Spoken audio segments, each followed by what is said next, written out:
சிவாய். இன்றைய காணொளி குரு என்பவர் யார்? நீங்கள் கேட்கக்கூடிய கேள்விகளுக்கெல்லாம் சரியாக பதில் சொல்லிகிட்டே இருந்தால் ஒரு சரியான குருவா? அப்படி இருக்கலாமா? ஏன்னா பெரும்பாலும் நம்ம அப்படி தான் நினச்சிட்டு இருக்கோம். எந்த கேள்வி கேட்டால் டக்கு டக்குன்னு பதில் சொல்லி வருவாருப்பா. அதை விட நம்ம ஒரு கேள்வி கேட்டால் நம்ம எதிர்பார்க்காத அளவுக்கு வித்தியாசமாக அந்த பதில் அவர்கிட்ட இருந்து கிடைக்கும். என்னதான் அவர்கிட்ட ஒரு பேர் ஆற்றலோ விசேஷமான மனிதராக இருக்காருப்பா. அப்படி இருந்தால் குருவாக இருக்குமா? குருன்னா யாரு? நல்ல கண்களை மூடி ஏதோ ஒரு முத்ரா வச்சுட்டு 4 மணி நேரம் 5 மணி நேரம் அப்படியே அசையாமல் அப்படியே உட்காந்துருக்காரு. ஏதோ தேடிட்டு உள் பயணமாக இந்த பிரபஞ்சத்துக்கும் தனக்கும் ஏதோ ஒரு தொடர்பு இருக்கிறத நினைச்சு இந்த பிரபஞ்ச ஆற்றலை புரிந்து கொள்வது, இறை பண்புகளை புரிந்து கொள்வதற்காக தியானம் செய்கிறாரே, அவர் நல்ல குருவா? இல்லை உங்களுக்கான குருவா? நல்ல குரு கெட்ட குரு இல்லை, உங்களுக்கான குரு அவராக இருக்குமா?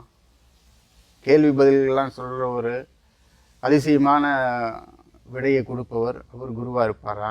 இந்த மாதிரி ஏதாவது அமைதியாக உட்கார்ந்து எந்த போதனைகளும் செய்யாமல் மௌனமாக இருந்து கொண்டு இருப்பவருக்கு உங்களுடைய குருவாக இருப்பாரா? அப்படி வாய்ப்பு இருக்கிறதா? ஏற்றுக்கொள்வோமா?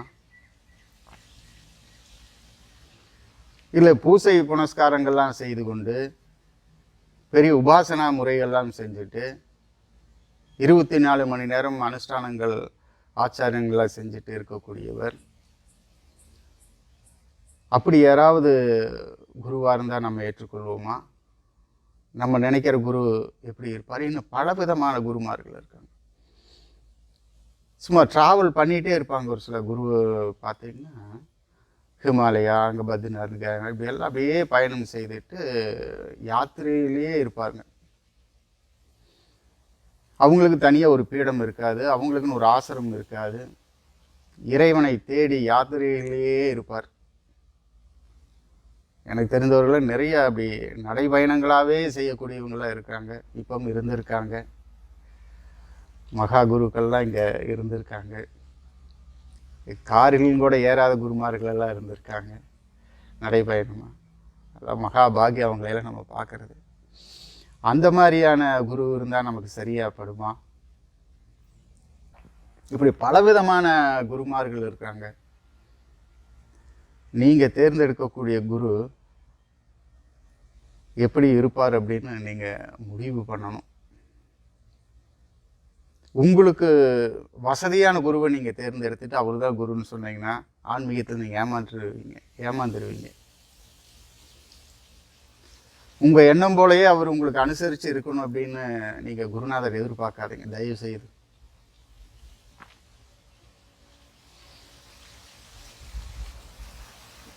உங்களுடைய சிந்தனைக்கு லகுவாக வரும் மாதிரி அப்படி எதிர்பார்க்காதீங்க. நீங்கள் பார்க்கக்கூடிய குரு உங்கள் வாழ்க்கையில் உங்கள் ஆன்மீகத்தை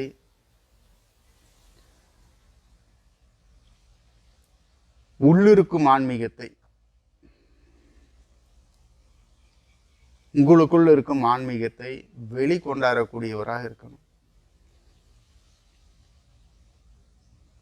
அவருக்கு தெரிஞ்சதையெல்லாம் கற்பிச்சு கொடுத்துட்டு போகக்கூடிய குருநாதராக இருக்கக்கூடாது. அப்படி நிறைய இருக்காங்கல்ல, வந்தோன்னு அவங்க தெரிஞ்சது முழுசாக சொல்லிடுவாங்க, சொல்லிகிட்டே இருப்பாங்க தொடர்ந்து. நீங்கள் எப்படி போகிறீங்க என்ன வரும்னு உங்களை கவனிக்கவே மாட்டாங்க. அவர் என்ன தெரிஞ்சுக்கா அதை நீங்கள் கற்றுக்கிறதுக்கு அவங்களுக்கு சொல்லித்தர்றதுக்கு ரொம்ப முன்ன நிற்பாங்க.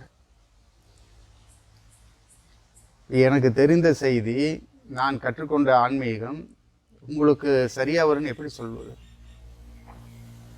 நீங்கள் வாழ்ந்த சூழல் வேறு, நீங்கள் வளர்ந்த சூழல் வேறு, உங்கள் மனநிலை வேறு, நீங்கள் செய்யக்கூடிய தொழில் வேறு, எல்லா வகையிலும் மாற்றமாக இருக்கும். சும்மா 2 நாள் கிளாஸு 3 நாள் கிளாஸு தியான வகுப்புன்னு போனாக்கா அப்போ எல்லாம் ஒன்றா தான் இருக்குது. அதில் ஒன்றும் பெருசு இல்லை. அதில் நான் சொல்லக்கூடிய அந்த மாதிரி ஆன்மீகத்தை இருக்கக்கூடிய குருவில் உங்களை குருவாக்க நினைக்கிறவங்க குரு. நான் சொல்ல போனால் உங்களை குருவாக மாற்றணும்.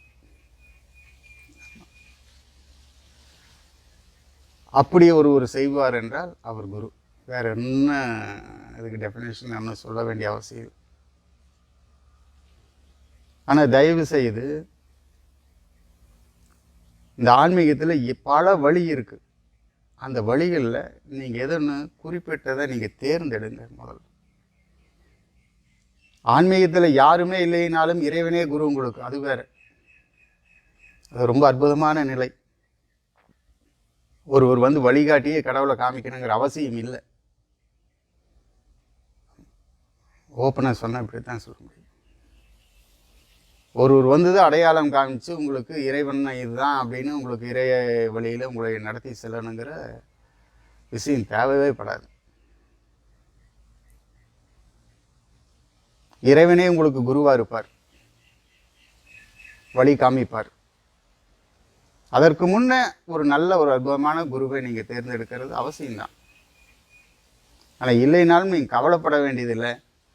உங்களுடைய முழுமையான நம்பிக்கை இருந்ததுன்னா இந்த ஸ்ரீவித்தையில் தான் சொல்லுவாங்க, அம்பாலே குருவாக இருந்து உன்னை வழி நடத்துவா அப்படின்னு சொல்லுவாங்க.